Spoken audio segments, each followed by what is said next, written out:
Serialization of the Wacky Misadventures of Warble McGorkle, Chapter 5 of 70.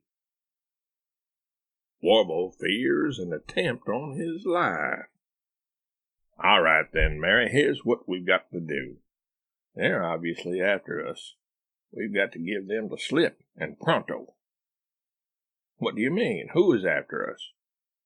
Whoever it is that wants to purloin my ingenious notes. They are ruthless and desperate, and will stop at nothing in order to cash in on the fame and fortune, the glory and gain that is rightfully mine. Mary gives Warble a look as if she has just taken a bite of rancid lima beans. Warble, wouldn't they just buy you out if they were that interested in your ideas? That's exactly what they want us to think, Mary, Warble answers, poking his index finger into the air to get us off our guard. But why would they pay me the millions I would demand, which would be cheap at twice the price, nay, 10,000-fold the price, when they can eliminate me and then pilfer my amazingly complex and yet simple inventions without nearly as much monetary outlay? No, my dear, mark my words and heed my admonition. Their intentions toward us are not at all honorable. They mean to kill us, and that is mean. Warble, Mary warily asks, what are you planning to do? She knows it will be something unpleasant, or at least unsettling, unnerving, and inconvenient. They expect us to stay here and enjoy ourselves for 3 more days, but we will not. Enjoy ourselves? Stay here, Warble answers, dismissing her barb with an impatient wave of the hand. It's a trap.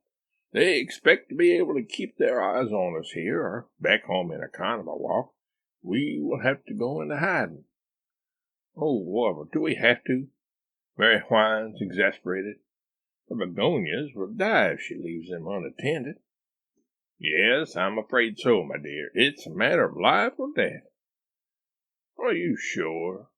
What if all they want to do is just beat you to a pulp within an inch or so of your life? Maybe we could stay. Mary is distraught enough that she almost means it. Impossible, my dear. If such were the case, fine. But I know this sort, and they will stop at nothing. This beaten to a pulp within an inch or so of life business is too tame for them. They want closure. Every time. They're closure fanatics, I tell you. But how do you know, Warble? Mary pleads. How do you know that they're out to get you and your ideas? Warble gently grabs his wife's shoulders and peers deeply into her eyes. Mary, have you ever known me to be wrong? He challenges. Mary doesn't know where to begin. There have been so many times, she thinks.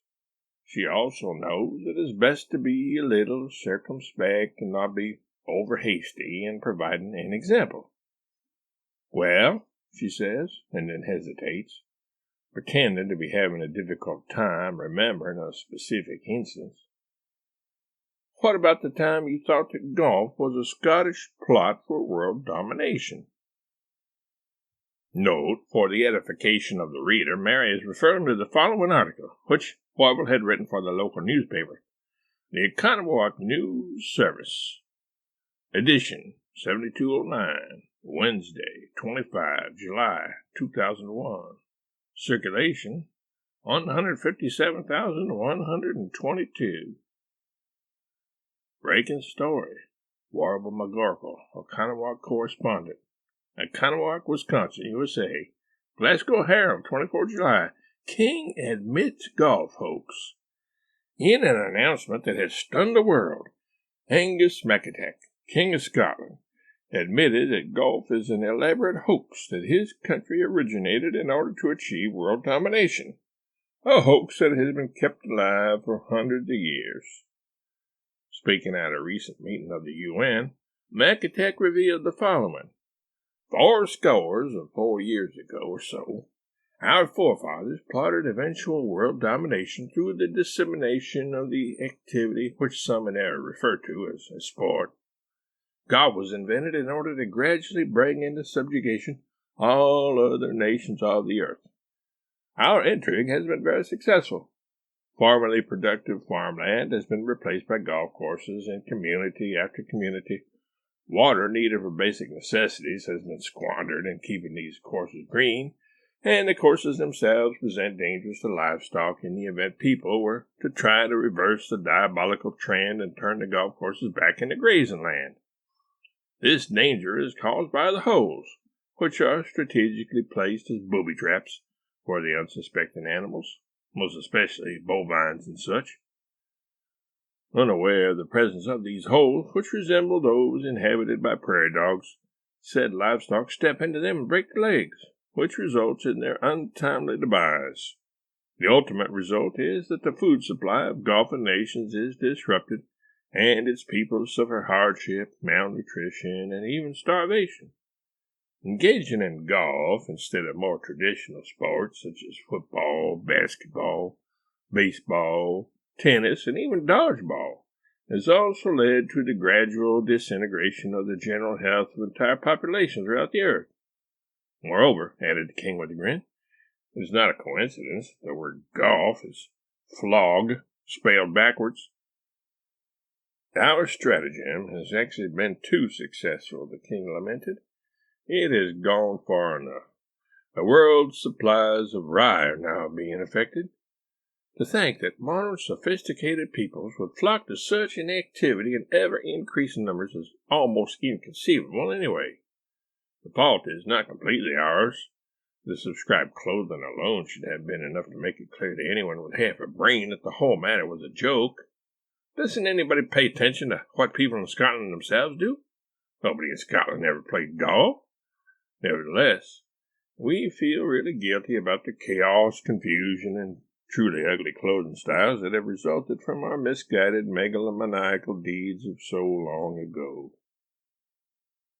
Major golfers and vendors, including Tiger Woods, Arnold Palmer, Lee Trevino, Titleist, Wilson, and Spalding, have refused comment at this time.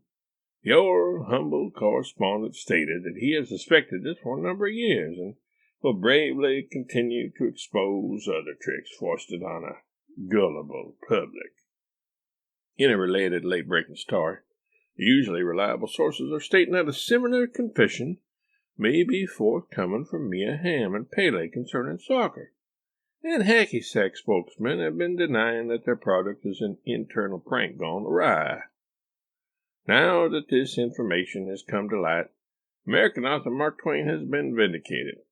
Twain was one of the very few to see through Scotland's stratagem, noting perceptibly that golf is a good walk. Ruin. Glasgow Herald, 24 July, contributed by Warble McGorkle.